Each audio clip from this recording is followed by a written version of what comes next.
Galera, é o seguinte, hoje é um daqueles dias em que a gente não precisa falar muito do PS5 Pro para introduzir o que está acontecendo, porque o assunto é bem simples. O console aprimorado de nona geração da Sony veio com um recurso que se predispõe a melhorar a qualidade de imagem dos jogos do PS4, mas o curioso é que esse não foi um recurso muito divulgado durante o marketing do console. Na verdade, falaram bem pouco dele, e agora a gente pode descobrir o porquê disso. Qual o milagre por trás da técnica que melhora os jogos do PS4 no PS5 Pro e por que não falaram muito dela durante o período de anúncio do console? Bem, a primeira coisa que a gente precisa conversar é sobre a performance. Quando a gente lê a descrição do recurso, ele deixa bem claro que o foco da melhoria é apenas a qualidade de imagem. Isso quer dizer que os jogos de PS4 que não tinham a performance melhorada pelo PS5 originalmente não recebem nenhum tipo de boost na taxa de quadros por segundo, sendo motivado pela ativação ou não do recurso. E sim, acredite, existiu um jogo do PS4 que o PS5 não conseguiu estabilizar a performance, por mais incrível que isso pareça. A performance dos jogos é algo que a gente vai precisar voltar a falar, mas por agora a informação que a gente precisa ter em mente é que o PS5 Pro não tem qualquer tipo de responsabilidade com a melhoria da taxa de quadros por segundo dos jogos do PS4 quando a gente os relaciona com a ativação desse recurso.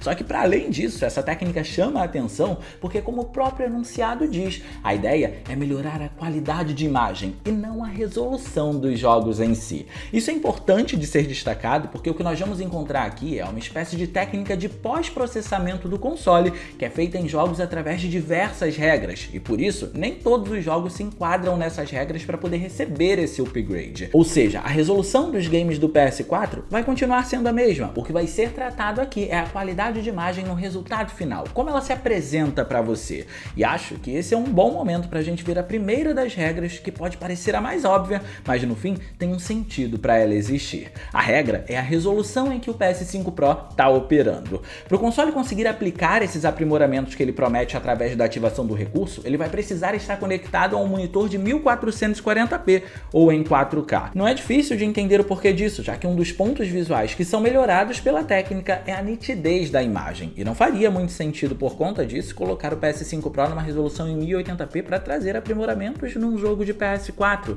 Afinal de contas, isso não mudaria nada, porque essa já é a resolução que a maioria dos jogos rodam no console de 8ª geração da Sony. A ideia é deixar a imagem mais nítida e o apoio da maior contagem de pixels das novas televisões pode ajudar nisso. É nesse ponto que o PS5 Pro quer se aproveitar das novas tecnologias. E é aí que as coisas começam a ficar curiosas, porque a segunda regra faz parecer que a gente depende da resolução dos jogos no PS4 base para ela ser ativada. O recurso só vai estar disponível se a resolução do jogo no PS4 permitir, e eu posso explicar isso. Lembrando que para jogar os jogos do PS4, você só precisa de um PS4. E aqui, por exemplo, eu tenho alguns benefícios para poder te ajudar, porque eu tô com a Forte Games e o intuito dela é facilitar a sua compra. Então vamos para os benefícios, porque sim, são muitos. Para começar, você tem desconto no pagamento à vista na sua conta, mas você pode escolher parcelar o seu console em até 12 vezes se você preferir. Não bastante, a loja também pensou em quem quer comprar o PS5 e tem bundles do console que já vem com o jogo para poder te ajudar a economizar. E no meio disso tudo, ela também te dá um frete de graça. Seu produto chega com cerca de 5 dias na sua casa com um frete grátis. Não, você não ouviu errado, você não vai pagar nada mais por isso. Muita gente já está garantindo o console na Forte Games porque além disso tudo, ela é muito segura.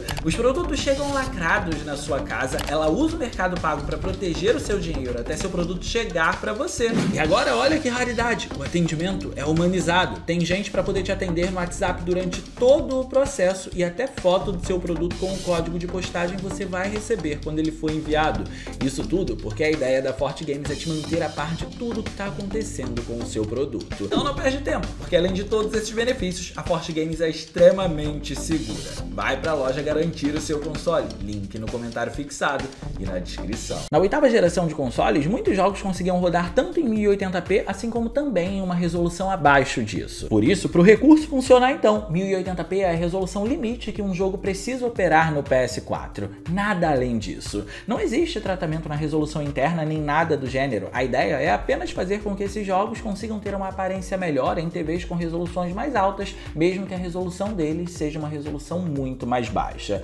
Por isso, com o padrão que a gente encontra hoje em dia nas novas TVs, alguns desses jogos poderiam tirar proveito desse recurso no PS5 Pro para poder encontrar uma qualidade de imagem melhorada de fato. Só que, se o limite para receber o aprimoramento é o 1080p, isso quer dizer que títulos que receberam aprimoramento pro PS4 Pro, por exemplo, na resolução, não se beneficiam de nada disso. Olhem, por exemplo, para o caso de Marvel's Spider-Man. No PS4 Pro, o jogo tinha 1440p e ainda por cima usava a técnica de injeção temporal da M-Sonic para poder melhorar os resultados. Por isso, você até pode ativar o recurso nesse tipo de jogo se você quiser, mas não vai encontrar nenhum tipo de diferença porque ele não vai considerar esse jogo por conta da alta resolução dele. Uncharted 4 segue pelo mesmo caminho. No PS4 base ele roda em 1080p, mas como no PS4 Pro ele roda em 1440p, ele não pode acessar essa melhoria. E num primeiro momento, a gente até pode pensar que não faria muito sentido aplicar esse tipo de melhoria nos jogos, porque o PS5 já considera a versão do PS4 Pro rodar através da retrocompatibilidade. Ou seja, ele já está trazendo os aprimoramentos que o PS4 Pro conseguiu apresentar. Mas a questão é que ainda que existam essas melhorias, esse recurso do PS5 Pro poderia ajudar mesmo que minimamente alguns jogos que já foram aprimorados no PS4 Pro. Essa imagem que vocês estão vendo, por exemplo, é do Uncharted 2 e ela vai ajudar a gente a entender o que poderia acontecer com alguns jogos aprimorados, ainda que Uncharted 2 não seja um deles. Aqui a gente tem um jogo rodando através da remasterização dele para o PS4. Essa remasterização roda em 1080p e não recebeu qualquer tipo de aprimoramento no PS4 Pro. Por isso, o recurso do PS5 Pro consegue fazer efeito aqui. Se a gente reparar, a principal finalidade desse aprimoramento é de fato trazer uma imagem mais nítida, mas acompanhado disso, nós também percebemos que as bordas são sutilmente melhoradas, aparecendo mais reconstruídas, por assim dizer. Isso ajuda especialmente em modelos que estão a uma longa distância ou uma implementação ruim de anti-serrilhamento, porque consegue cobrir essas falhas e dar mais estabilidade para a imagem de uma forma geral. Então, disponibilizar os jogos que o PS4 Pro melhorou para receberem esse tipo de aprimoramento também seria interessante, porque mesmo que esses títulos rodem com uma resolução melhor, isso não quer dizer que eles tenham uma técnica de anti-serrilhamento boa ou que a resolução esteja muito acima do 1080p, ou seja, esses jogos também poderiam se beneficiar disso. Só que as coisas começam a ficar confusas porque algumas regras parecem ser quebradas por alguns títulos e existem outros jogos que se enquadram nessas regras, mas não parecem terem sido melhorados. Um jogo como The Order, por exemplo, se enquadra nas regras para receber o aprimoramento, mas é praticamente imperceptível. Então a gente fica se perguntando, o que está acontecendo por aqui?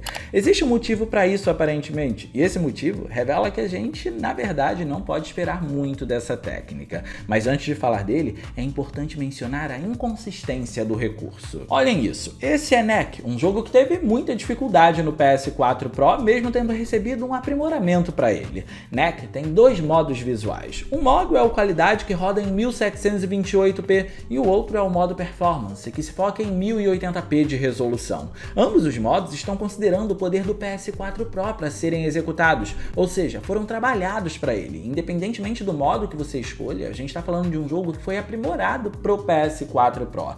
Mas ainda assim, se você escolher o modo performance do jogo enquanto rodá-lo no PS5 Pro, as melhorias vão poder ser ativadas nele. Num primeiro momento, a gente pode pensar que isso está sendo possibilitado porque, apesar de ser um jogo aprimorado pro PS4 Pro, quando a gente escolhe o modo performance, a gente está falando de uma resolução de 1080p, que é a principal porta de entrada para a ativação do recurso no PlayStation 5 Pro. Mas a gente vai descobrir logo mais que as coisas são bem mais inconsistentes do que parecem. Mas antes de falar disso, é importante dizer que a parte importante de Knack é que ele pode nos explicar um pouco de como aparentemente funciona esse recurso no PS5 Pro.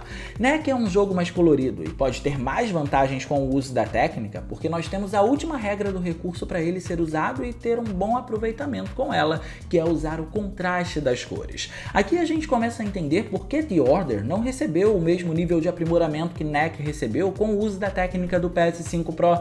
Basicamente, esse é um jogo de tom sóbrio e de cores pálidas. A técnica parece não conseguir fazer muita coisa em jogos assim, porque ao que tudo indica, de acordo com as minhas pesquisas, ela faz um uso intensivo de pós-processamento, se aproveitando do contraste das cores dos jogos. Por isso, por outro lado, títulos como Killzone e Shadowfall, que são cheios de contraste e muito coloridos, assim como Knack podem fazer o uso da técnica e ter resultados melhores aos vistos no PS4. Killzone e Shadowfall, do mesmo jeito que usa essas cores para deixar tudo muito mais bonito, também acaba tornando isso seu próprio Nemesis, o vilão da própria história. Esse é um jogo com um anti-serrilhamento mediano para os padrões de hoje em dia, especialmente se a gente considera as TVs que nós encontramos no mercado atualmente, que tem uma capacidade bem melhor na hora de destacar elementos e de trazer cores. Então, se as cores destacam a qualidade dos visuais, automaticamente elas também destacam os serrilhados e os problemas de uma forma geral. Por isso, o papel da técnica aqui é diminuir esse tipo de inconsistência ao máximo que ela pode, enquanto deixa todo o aspecto da imagem mais nítido dentro de uma apresentação de uma TV em 4K. E no geral, é uma técnica interessante, mas antes da gente chegar a um veredito, existem duas informações que eu preciso compartilhar com vocês. A primeira dessas informações faz a gente voltar para a NEC quando a gente lembra das inconsistências que eu havia mencionado com relação ao uso do jogo no PS5 Pro. NEC, a princípio, fez a gente pensar que estava recebendo a aplicação do recurso do PS5 Pro, porque ainda que ele seja um jogo aprimorado pelo PS4 Pro, no modo performance ele estava rodando em 1080p. Então a gente pensou que o 1080p era a grande porta de entrada para a aplicação do recurso do PS5 Pro, mesmo se tratando de um jogo aprimorado aqui. Mas quando a gente olha para Tekken 7, que foi um jogo aprimorado pelo PS4 Pro, e assim como o NEC no modo performance roda em 1080p, as coisas ficam um pouco mais complicadas, porque estranhamente ele não recebe suporte à tecnologia de aprimoramento do PS5 Pro. Ou seja, aqui uma regra foi burlada. A gente não sabe ao certo o que é que delimita se a técnica pode ou não ser aplicada em um jogo. Se é a resolução, se é o fato dele ser aprimorado para o PS4 Pro ou não, porque Tekken 7 se enquadra nas mesmas condições de NEC e, ao contrário de NEC, ele não recebeu suporte ao aprimoramento, o que mostra que o recurso ainda é muito inconsistente e não respeita nem as próprias regras. A segunda informação é que, se esse de fato for um recurso que usa o contraste das cores fundamentalmente para melhorar a qualidade de imagem, ele não vai ser o primeiro a fazer isso. Isso não é nenhuma novidade dentro do mercado. A AMD já desenvolveu uma técnica capaz de fazer algo parecido. Mas acho que o ponto aqui é que os resultados não são transformadores, muito menos milagrosos. Não existe uma melhoria na resolução de imagem de fato. Esse recurso do PS5 Pro funciona como uma espécie de filtro para fazer um leve tratamento na imagem, mas o preço, dependendo do jogo, pode ser muito caro. Isso porque Until Dawn, um jogo do PS4 que não alcançava 60 quadros por segundo nem no PS5 base, tem ainda mais problemas de performance quando esse recurso está ativo no PS5 Pro. E como a gente está falando de uma técnica nativa do console, não é como se algum patch lançado para o jogo pudesse resolver isso. A Sony vai precisar consertar a técnica em si. E talvez seja pela falta de estabilidade em todos esses sentidos que a gente mencionou que esse não foi um recurso usado pelo marketing. Mas deixa aqui no campo dos comentários o que você acha desse tipo de aprimoramento. Você acha que esse tipo de técnica é útil, ou que o PS5 já estava fazendo com os jogos do PS4 já era mais do que suficiente? Eu quero saber o que você pensa sobre isso, beleza? E no mais, eu vou ficando por aqui. Eu espero muito que vocês tenham gostado desse vídeo. Se vocês gostaram, não se esqueçam de clicar no gostei, porque isso ajuda pra caramba. E de quebra você faz a boa ação do dia e se inscreve no canal ativando o sininho das notificações para não perder os vídeos que a gente postar por aqui. Minhas redes sociais vão estar aparecendo aí, se vocês quiserem trocar uma ideia, sou todo ouvidos. Era isso, um grande abraço e a gente vai se ver na próxima.